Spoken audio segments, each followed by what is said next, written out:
दोस्तों, स्वागत है आप सभी का आपके अपने यूट्यूब चैनल वर्धन एकेडमी पर। तो दोस्तों, एक बार फिर से हम लोग न्यू एनसीईआरटी जो हमारी है उसके नए चैप्टर को स्टार्ट करते हैं। तो ये हमारा है 6 चैप्टर, हमारे आसपास की सामग्री। अब ये जो हमारी आसपास की सामग्री है, इसी से ही सीखते हुए हम लोग बेसिक से वस्तुओं की पूरी जानकारी लेंगे, बेसिक से लेकर के कॉम्प्लेक्स तक की कि किसी भी वस्तु को हम किस तरीके से डिफ्रेंशिएट कर सकते हैं। तो हम लोग बहुत नॉर्मल जानकारी से लेकर के जो एक साइंटिफिक तरीके से कॉम्प्लेक्स जो है उसकी मतलब इन्फॉर्मेशन होगी उसको हम लोग जानेंगे। ठीक है, तो चलिए आइए देखते हैं। तो यहाँ पे कुछ बच्चे हैं जो डिस्कशन कर रहे हैं कि अगर हम उन्हें किसी चीज़ को बनाना है तो उसके लिए किन किन सामग्रियों की मतलब ज़रूरत होगी। तो सबसे पहले ये देख लेते हैं सामग्री होती क्या है। किसी भी वस्तु को बनाने के लिए उपयोग किए जाने वाले जो पदार्थ या फिर पदार्थों का जो मिश्रण होता है उसे हम क्या कहते हैं, सामग्री कहते हैं। तो यहाँ पे हमें ये पता चल गया कि सामग्री क्या है। अब हमें क्या चीज़ बनानी है, उसके लिए हमें क्या चाहिए, ये यहाँ पे इम्पोर्टेंट है। ठीक है, अब जैसे यहाँ पे देखिए, यहाँ बताया गया है कि प्रतिदिन के अवलोकनों के आधार पर यह निष्कर्ष निकाला जा सकता है कि वस्तुएं विभिन्न सामग्रियों से बनी हुई हैं। जैसे कि एक हड़प्पा सभ्यता की जो है वो यहाँ पे एक मतलब वहाँ का एक इन्फॉर्मेशन दी गई है कि भारतीय उपमहाद्वीप में पाए जाने वाले सबसे पुराने मिट्टी के जो बर्तन हैं जो कि 7,000 से 8,000 वर्ष पूर्व के हैं, वो गंगा के जो मैदान उस जगह का नाम है लहुरा देव, और बलूचिस्तान में मेहरगढ़ यहाँ पर पाए गए। लगभग 4,000 सामान्य संवर्त यानी कि 4,000 अगर बीसी की अगर बात करें तो सिंधु सरस्वती मैदानों में, सिंधु घाटी सभ्यता में कई क्षेत्रों में चाक घुमाकर बनाए गए मिट्टी के बर्तन का निर्माण, रंगाई, विविध रंगों के सुरक्षात्मक और सजावटी लेप, ठीक है, इन सब का अनुप्रयोग, सजावटी पेंटिंग, इन सब ये जो तकनीकें थी ये विकसित हुई। ये उस समय विकसित हुई जब जो कि उस समय किसी को कुछ पता भी नहीं था, यानी उसके कई सालों बाद फिर भारत में इन सारी चीज़ों का विकास हुआ। ठीक है, यानी कि सिंधु घाटी सभ्यता इतनी विकसित थी कि उनमें कई साल 4,000 या 7,000 साल पहले ये सारी चीज़ें हो चुकी थी। ओके, तो यहाँ ये बताया गया ये तकनीकें हड़प्पा सभ्यता 2600 से 1900, ठीक है, इन सब के दौरान और भी ज़्यादा वहाँ पे ये परिष्कृत हो चुकी थी, जिनमें चमकदार लाल सतह वाले, और उन लाल सतह वाले जो बर्तन थे उन पर काले रंग के डिज़ाइन किए गए थे। ठीक है, कई पैटर्न में उनमें डिज़ाइन मिले। ठीक है, अब जैसे ही हंडिया, थाली, कटोरे और अन्य वस्तुओं के बनाने के लिए उपयोग की जाने वाली जो मिट्टी के बर्तन थे उनका भी वहाँ पे जो है मतलब उनके भी साक्ष्य मिले। ठीक है, अब यहाँ पे देखिए कि जैसे कि कुछ ऐसे भी बर्तन मिले जिनमें हम आसानी से जो है मतलब उनपे पकाए खाना या कोई खाद्य सामग्री को स्टोर करके रखा जा सके, तो ऐसे भी बर्तन वहाँ पे मिले। ऐसे बर्तन जिन मतलब जिसे मतलब मिट्टी के ही बर्तन होंगे जिन्हें पका करके पूरा बनाया जाता है, इनको हम टेराकोटा भी कहते हैं। ठीक है, तो इन बर्तनों का उपयोग भोजन पकाने के लिए किया गया और अनाज, तेल, घी इन सब के भंडारण के लिए भी किया गया। ठीक है, और ऐसे बर्तन जो सिंधु घाटी सभ्यता से साक्ष्य के रूप में मिले, इनको संग्रहालय में, दिल्ली के संग्रहालय में स्टोर करके रखा गया। ओके, अब यहाँ पे देखिए वस्तुओं को समूहों में कैसे, ये एक जनरल इन्फॉर्मेशन थी कि किसी भी चीज़ को कैसे हम बना सकते हैं। अब हम बेसिक चीज़ ये देखेंगे कि मान लीजिए एक रूम है जिसमें बहुत सारी चीज़ें जो है मतलब एकदम बिखरी पड़ी हुई हैं, तो उन्हें हम सिस्टमैटिक तरीके से कैसे रखेंगे, तो उनको अगर हम समूह बना देंगे हर चीज़ का, तो हमें आसानी होगी उसे ढूंढने में। ठीक है, जैसे यहाँ बताया गया है, वस्तुओं को समूहों में व्यवस्थित करने की विधि वर्गीकरण कहलाती है, और वस्तुओं को उनके एक समान गुणों के आधार पर समूहों में विभाजित किया जाता है। जैसे जब आप किसी परचून की शॉप पर जाएंगे तो वहाँ पे आप ये देखेंगे कि वो उनकी मतलब शॉप पे कई सारी चीज़ें बड़ी अलमारियों पे सिस्टमेटिक तरीके से रखी हैं। जैसे नहाने के साबुन एक साथ रखे हुए हैं, बर्तन धोने के साबुन एक साथ रखे हुए हैं। ठीक है, और कोई बिस्किट है या कोई नमकीन रैपर कुछ भी है, तो उन सबको एक एक कॉलम में एक साथ रखा गया है ताकि जैसी रिक्वायरमेंट जो है, जो खरीदने आए हैं ग्राहक, ठीक है, उनको जैसी हो उनको तुरंत मिल जाए। तो यही जो है वर्गीकरण कहलाता है। ठीक है, अब यहाँ देखिए ग्लास, एक और सामग्री की बात की कि ग्लास बनाने के लिए आवश्यक सामग्रियाँ कैसी हो सकती हैं। तो ग्लास हमें ऐसा चाहिए कि जिसमें मतलब ऐसी चीज़ों का हम यूज़ करें ग्लास बनाने के लिए कि जिसमें जल धारण करने की क्षमता हो। अब जाहिर सी बात है अगर कागज़ का ग्लास बनाएंगे तो वो जल धारण नहीं कर पाएगा। तो हम किसी वस्तु को बनाने के लिए सामग्री का चयन उसके गुणों और प्रयोजनों का कि किस लिए वो प्रयोग हो रहा है इसके आधार पर कर सकते हैं, जिसके लिए उस वक्त वस्तु का उपयोग किया जाता है। ठीक है, हम किसी वस्तु के विभिन्न भागों को बनाने के लिए भिन्न भिन्न सामग्रियों का उपयोग कर सकते हैं। जैसे उदाहरण के लिए अगर हमें एक पेन बनाना है। ठीक है, ये पेन जो होता है वो विभिन्न सामग्रियों से बना है। जैसे उसमें क्या क्या चाहिए होगा, प्लास्टिक, धातु और स्याही चाहिए होगी। ठीक है, तो इस तरीके से जैसे ग्लास है, ग्लास में उसके गुण की अगर बात करें तो जो कि उसमें जल मतलब ग्लास में क्या डलेगा, जल या कोई भी लिक्विड चीज़ डलेगी। तो उसको स्टोर करने के लिए वो या तो जो है ग्लास का बना हो या फिर जो है स्टील का बना हो। तो इस तरीके के जो धातु हैं इन सबका यूज़ किया जा सकता है। अच्छा ठीक है, इसके बाद अब यहाँ पे हम देखते हैं जैसे ये गेंदों की बात करी गई है। तो इनके प्रकार, इनकी जो क्वालिटी है कि अगर इनको जो है मतलब छोड़ा जाए तो कितनी जो है उछाल, मतलब इसमें कितनी दूर तक ये उछल पा रही हैं। तो इसके आधार पर हम अलग अलग जो गेम्स हैं उनमें भी, जैसे टेनिस की गेंद में कितनी हमको उसकी जो है मूवमेंट चाहिए होती है, तो उस आधार पर टेनिस की गेंद को बनाया जाता है। क्रिकेट की गेंद को उसी आधार पर बनाया जाता है। और जो हाथ के व्यायाम, ये सब बॉल उसी उसी बिहाफ पर भारी भी होती हैं। और हाथ का अगर हमें व्यायाम करना है तो हमें भारी तो चाहिए नहीं, तो ये उस आधार पर बनाई गई है। ठीक है, तो ये चीज़ हो गई। और फिर कुछ और भी ऐसे बताई गई हैं, जैसे कुछ और सामग्रियां हैं, जैसे उन्हें समझने का अगर हम प्रयास करें तो हम अलग अलग तरीके के जो खेल हैं उनके आधार पर भी हम देख सकते हैं। तो यहाँ पे जो होगी, अभी हम लोग ने गेंद को देखा तो उनको उनके खेल के आधार पर ही उनका स्ट्रक्चर तैयार किया गया है। ठीक है, क्रिकेट में किस तरीके की बॉल की ज़रूरत होती है, टेनिस में किस तरीके की होती है, और अगर व्यायाम करना हो तो किस तरीके की चाहिए होगी। इसके अलावा हमने सीखा कि वस्तुओं को उनके गुणों के आधार पर वर्गीकृत किया जाता है। ठीक है, जैसे कि घर की रसोई में हम सामान्यतः एक जैसे बर्तनों को एक साथ रखते हैं। ठीक है, अब जैसे वही पंसारी की शॉप वाली बात हो गई या रसोई घर की बात हो गई। ठीक है, अनाजों को किस जगह रखना है, एक जगह एक जैसी चीज़ जो है उसको एक जगह रखा गया। तो इस तरीके से, और जो मेडिकल स्टोर अगर आप जाएंगे तो वहाँ पे ईज़िली आपको समझ में आ जाएगा कि मेडिकल स्टोर में किन दवाइयों को किस जगह रखा गया है, उसका अरेंजमेंट कितना ज़्यादा ज़रूरी है। ठीक है, तो ये चीज़ हो गई। अब हमें देखना है कि सामग्रियों के स्वरूप का अवलोकन कैसे करें। ठीक है, अब यहाँ से हम लोग थोड़ा सा कॉम्प्लेक्स जो मोड है उसमें चलेंगे। स्वरूप हमें यहाँ समझना है कि कोई भी चीज़ वो प्लास्टिक की बनी है, कोई भी सामग्री कोई भी वस्तु है वो प्लास्टिक की बनी है, धातु की बनी है, किस चीज़ की बनी है। अगर हमें इसे समझना है तो इसके लिए हमें उसमें क्या क्या चीज़ देखनी होगी। जिन सामग्रियों की सतह प्रायः चमकदार होती है उनका स्वरूप द्युतिमय, यानी कि उसे हम चमकदार कह सकते हैं। चमक वाली ऐसी सामग्रियाँ सामान्यतः क्या होती हैं, धातु होती हैं। और धातुओं के उदाहरण में आप देख सकते हैं कि जैसे लोहा है, तांबा है, जस्ता है, एल्यूमिनियम है, सोना है, ये सब आपकी धातु हैं। इन सब में ये जो चमक वाली जो क्वालिटी है वो आपको पहले ही दिखेगी। ठीक है, इसके अलावा कुछ धातुएं हवा और नमी के प्रभाव के कारण अपनी चमक खो देती हैं। ये फीकी या द्युतिहीन दिखाई देने लगती हैं।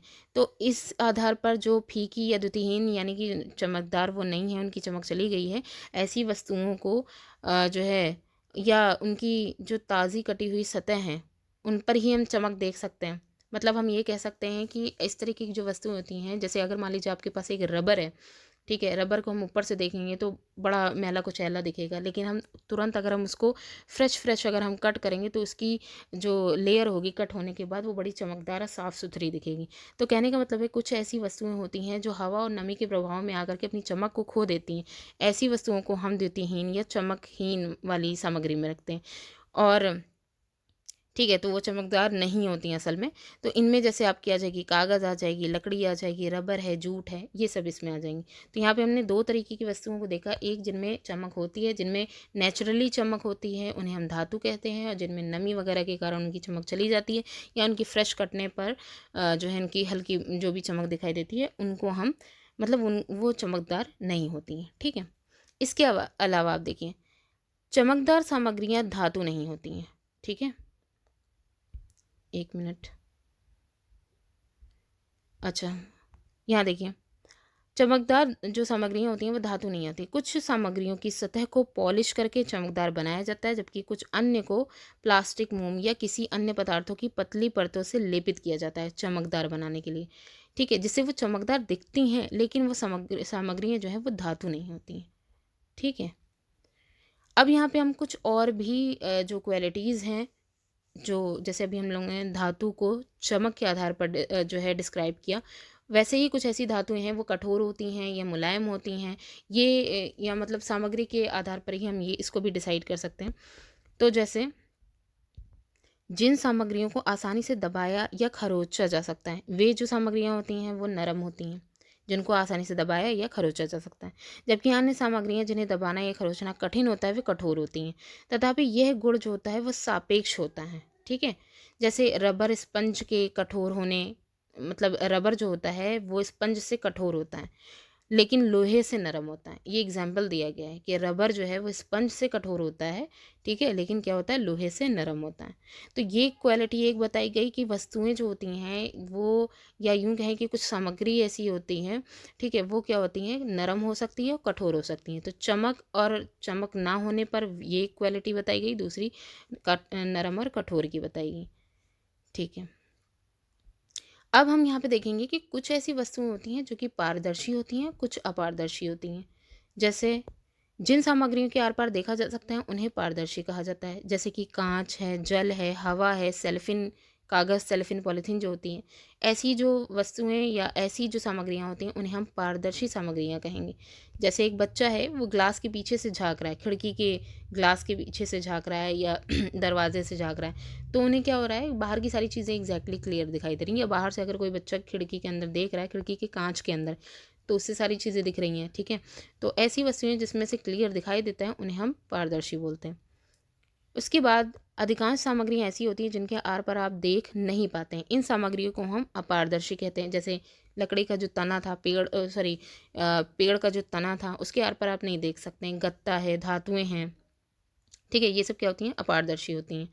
जिन और एक और आता है जिन सामग्रियों के आर पार स्पष्ट नहीं देखा जा सकता, मतलब देख सकते हैं लेकिन क्लियर नहीं देख सकते हैं कि उसके आर पार क्या है, तो ऐसी वस्तु को हम पारभासी कहते हैं। जैसे बटर पेपर है, बटर पेपर के आप इधर उधर ये आप जान सकते हैं कि इसके दूसरी तरफ कुछ रखा है, ठीक है, लेकिन एग्जैक्टली क्या है ये नहीं समझ में आता है। और जो ये फ्रॉस्टेड कांच होती हैं, ठीक है, ये सब जो होते हैं क्या होते हैं, पारभासी होते हैं। तो एक और यहाँ पे क्वालिटी हो गई वस्तुओं की, सामग्रियों की, कि वो पारदर्शी होती हैं, अपारदर्शी होती हैं और पारभासी होती हैं, ठीक है। ओके। अब यहाँ पे एक और जो है सामग्रियों की क्वालिटी यहाँ पे बताई गई है, घुलनशीलता और अघुलनशीलता। तो देखिए, आपने देखा होगा कुछ सामग्रियाँ जो होती हैं वो जल में मिलाने पर पूरी तरीके से अदृश्य हो जाती हैं घुलने पर, ठीक है। और ऐसी सामग्रियाँ जो जल में पूरी तरीके से घुल जाती हैं इन्हें हम घुलनशील कहते हैं। जैसे पानी में अगर हम शक्कर या नमक डालें और उसे हम घोल दें थोड़ी देर के लिए, तो हमें पानी वो बिल्कुल ट्रांसपेरेंट ही दिखेगा, हमें ये नहीं लगेगा कि इसमें एक्चुअली में हमने घोला गया है, ठीक है। तो ऐसी सामग्रियाँ जो जल में घुल जाती हैं उनको हम घुलनशील बोलते हैं। फिर कुछ सामग्रियाँ ऐसी होती हैं जो जल में नहीं घुलती हैं, बहुत देर तक अगर उन्हें हम घोलें तब भी वो अदृश्य नहीं होती हैं, ऐसी सामग्रियों को हम अघुलनशील कहते हैं। जैसे पानी में आप बालू डाल दें, सिलिका बालू या चौक के टुकड़े डाल दें, तो ये सब घोलने पर भी नहीं घुलते हैं, तो इनको हम अघुलनशील कहते हैं। जल हमारे शरीर में होने वाली जितनी भी प्रक्रियाएँ होती हैं उनके लिए एक महत्वपूर्ण भूमिका निभाता है, क्योंकि ये बहुत सी सामग्रियों को घोल सकता है, ठीक है। यहाँ पे यहाँ दिखाया गया है कि जल में घुलनशील जो चीज़ें हैं उनमें बिल्कुल भी ट्रांसपेरेंसी पूरी दिखाई दे रही है, और जो चीज़ नहीं घुली है उसका भी दिखाया गया है। जैसे ORS को यहाँ बताया गया है कि आप नेचुरली भी ORS जो है उसको आप बना सकते हैं, ठीक है, ओरल रिहाइड्रेशन सॉल्यूशन। इसका उपयोग दस्त या अन्य रोगों के कारण हुई जो पानी की कमी होती है इसके उपचार के लिए किया जाता है। ORS एक पैकेट प्राथमिक स्वास्थ्य केंद्र, बाजार या इन सब जगहों पे उपलब्ध होता है, ठीक है। इसको आप इजीली पानी में घोल करके, ठंडे पानी में या नॉर्मल पानी में घोल करके इसको यूज़ कर सकते हैं, ठीक है। अच्छा, अब हम कुछ ऐसी चीज़ें देखेंगे। नॉर्मली हम लोग ने अभी क्या देखा कि सॉलिड चीज़ों को पानी में घोला और उस आधार पे हमने घुलनशील और अघुलनशील बता दिया गया। लेकिन क्या कुछ लिक्विड हैं जो कि पानी में घुल सकते हैं या नहीं घुल सकते हैं, और क्या जो गैसें हैं वो पानी में घुल सकती हैं कि नहीं घुल सकती हैं, इन्हें भी हम लोग देख लेते हैं। जैसे कि यहाँ पे बताया गया है कुछ द्रव जल में पूरी तरह मिल जाते हैं, यहाँ पे अब लिक्विड की बात हो रही है, और कुछ द्रव जल के साथ मिश्रित नहीं होते हैं, और कुछ समय के लिए रख देने पर ये अलग से एक परत बना लेते हैं। तो इसी प्रकार से जो कुछ गैसें होती हैं वो जल में घुलनशील होती हैं, जबकि अन्य जो है वो नहीं होती हैं। जैसे ऑक्सीजन गैस जो होती है वो जल में घुल जाती है, और इसलिए जल में रहने वाले जो जंतु या पौधे जो होते हैं उनके अस्तित्व के लिए महत्वपूर्ण होती है। अब जैसे जल की बात करी गई, वो पूरी तरीके से मिल जाते हैं। जैसे दूध है, उसे अगर हम वाटर में घोलें, ठीक है, तो क्या होगा कि वो पूरी तरीके से मिल जाएगा, हमें बिल्कुल भी दूध और जल में कोई भी डिफरेंस नहीं दिखाई देगा। लेकिन वही अगर हम तेल को जल में मिलाएं, तो हमें थोड़ी देर बाद क्या दिखेगा, एक तेल अपनी एक लेयर बना लेगा अलग से, ठीक है। तो इस तरीके से हम लिक्विड को लिक्विड में मिलाने पर हम देख सकते हैं कि उसमें जो है अलग अलग कुछ मिल जा रहे हैं, कुछ नहीं मिल रहे हैं। और यहाँ पे गैस का भी जो है बता दिया गया। ठीक है। अब यहाँ पे हम द्रव्यमान की बात करते हैं कि कुछ सामग्रियाँ ऐसी होती हैं जिनका वेट होता है। ठीक है, मान लीजिए 2-3 सामग्री हमने ले ली और उनको एक ही ग्लास में रखा गया, लेकिन हमने ये देखा कि ग्लास अगर 2-3 सामग्रियों से भरा है लेकिन सबका वेट अलग अलग आ रहा है, तो इसे हम क्या कहते हैं?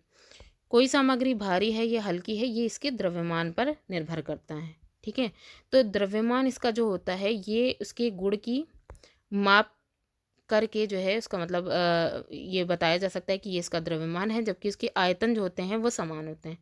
मतलब किसी भी वस्तु का इसका आयतन जो होगा वो समान होगा, लेकिन उसका द्रव्यमान जो है वो अलग अलग हो सकता है। जैसे जो सामग्री भारी होती है उसका द्रव्यमान अधिक होता है और जो हल्की होती है उसका द्रव्यमान कम होता है। यदि उनके आयतन अगर समान है तो आयतन अगर उनका फिक्स्ड है तो हम ये कह सकते हैं कि आयतन समान होने के बाद भी अगर वो भारी है तो वो सिर्फ उसके द्रव्यमान के आधार पर ही होगा। जैसे एक ग्लास है, उसमें हमने कंकड़ रख दिए, ग्लास का आयतन सेम था क्योंकि ग्लास का जो शेप है वो बराबर है। एक ग्लास में हमने कंकड़ भर दिया, एक ग्लास में हमने बालू भर दिया। जब दोनों को हमने वेट किया तो हमें ये लगा कि बालू वाला जो था वो ज़्यादा जो है मतलब भारी था। ठीक है, जबकि जो कंकड़ वाला था वो कम था क्योंकि कंकड़ बड़े बड़े थे और उन्होंने स्पेस भी ज़्यादा लिया था। तो ये कहने का मतलब ये है कि आयतन अगर समान हो और फिर भी जो है वस्तु भारी और हल्की हो रही है, तो ये उनके द्रव्यमान के कारण हो रही है। और यहाँ बताया गया है कि सामान्य भाषा में जो द्रव्यमान है उसको मतलब भार का भी प्रयोग द्रव्यमान के लिए किया जाता है, क्योंकि ये भार से ही निर्धारित होता है कि कोई वस्तु जो है वो भारी है या हल्की है। अब यहाँ पर हम स्थान और आयतन की बात करेंगे। तो जैसे ये दो ग्लासों की बात करी गई है, इसमें क्या बताया गया है, पहले ग्लास, एक ग्लास में अगर आप देखें तो एक ग्लास में आधा ही पानी भरा है और एक ग्लास में पूरा लगभग भरा हुआ है। तो इसमें जो है टीचर हैं उन्होंने कुछ स्टूडेंट से ये कहा कि आप लोग अपनी बॉटल से पानी निकालिए और दोनों ग्लास को भरिए। तो एक ग्लास में आधा पानी भरा और एक ग्लास में पूरा भर गया है। तो इसमें यह क्या बता रहे हैं कि पहले ग्लास में जो जल कम स्थान घेरता है, जो दर्शाता है कि इस ग्लास में जल की मात्रा दूसरे ग्लास से भरे हुए जल की तुलना में कम है। जल द्वारा घेरा गया स्थान, ठीक है, वो जल के आयतन को दर्शाता है। अब ये जो जल है उसने ग्लास का कितना एरिया कवर किया है ये उसके आयतन को बताएगा कि उस जल का आयतन उस ग्लास में कितना है, क्योंकि ग्लास का शेप दोनों में सेम है। एक में जो जल है वो आधा भरा हुआ है, एक में जल सबसे ज़्यादा मतलब पूरा ऊपर तक के भरा हुआ है। तो ये डिसाइड करेगा कि किस में कितना जो है आयतन है, कि कितने आयतन का उसमें रखा हुआ है, कितने आयतन। इसी आधार पर आपने देखा होगा कि जब आप पानी की बोतल या कोल्ड ड्रिंक वगैरह लेने जाते हैं तो वहाँ पे आप देखते हैं कि आपको 1 लीटर की अलग बोतल मिल रही होती है और 500 ml की अलग मिल रही होती है, 200 ml की अलग मिल रही होती है। ये किस आधार पर है? सेम वही कि ग्लास की मात्रा के आधार पर ही किया जा रहा है। यह बोतलों में जल के आयतन को ही दर्शाता है।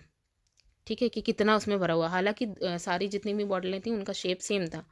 ठीक है, अगर मान लीजिए आप शेप सेम कर दें और जो है आयतन इतना इतना भरें तो हम उसी आधार पर ही उनको उतने लीटर में 1 लीटर 500 ml मिलीलीटर या 200 मिलीलीटर ऐसे बताएंगे। ठीक है, अब यहाँ पे देखिए पीने के जल और दूध की बोतलों पर 500 ml का लेबल लगा हुआ है, जो कि क्या बताता है, आयतन दर्शाता है कि 500 ml में यहाँ पे जल है और 500 ml यहाँ पे दूध है।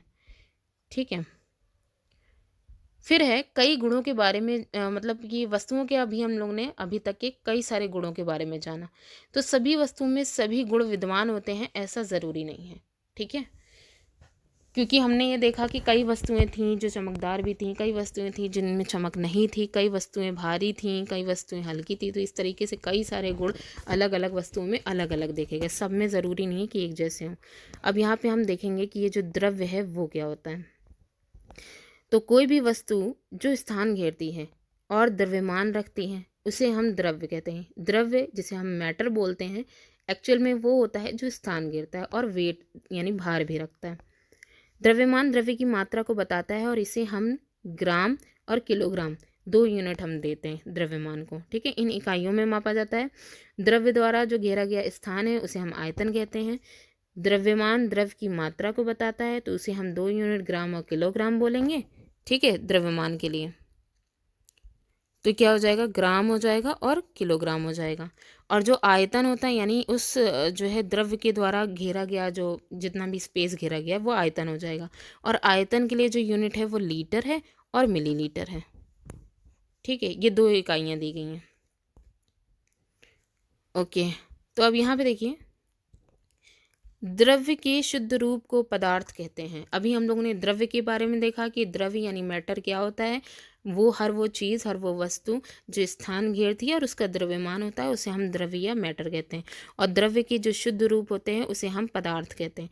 जैसे जल है, शर्करा है, नमक है, लोहा है, ऑक्सीजन है, इनमें कोई भी मिश्रण नहीं है, इस वजह से ये ओरिजिनल फॉर्म में है, तो इन्हें हम क्या कहेंगे, पदार्थ कहेंगे, द्रव्य का शुद्ध रूप।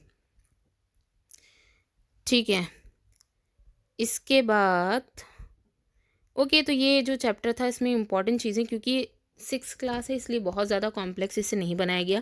जो बेसिक जो जनरल इन्फॉर्मेशन थी वो यहाँ पे बता दी गई, नॉर्मल नॉर्मल, क्योंकि जैसे ही हम अब हमारा जो स्तर बढ़ेगा 7th क्लास 8th क्लास में जाएंगे, तब ये जो हमारा मात्रक है उसकी क्या वैल्यूज़ होती हैं। जैसे अभी हम लोग ने मीटर में पढ़ा कि 1 किलोमीटर जो होता है वो 1000 जो है मीटर के बराबर होगा, और 1 मीटर जो होगा 100 सेंटीमीटर के बराबर होगा। ऐसे ही किलोग्राम और जो यहाँ पे वॉल्यूम का दिया गया लीटर मिलीलीटर, इनका भी डिफ्रेंसिएशन किया जाएगा। तो ये हम लोग नेक्स्ट क्लास में पढ़ेंगे। तो वीडियो कैसी लगी कमेंट करके ज़रूर बताइएगा। Thanks for watching.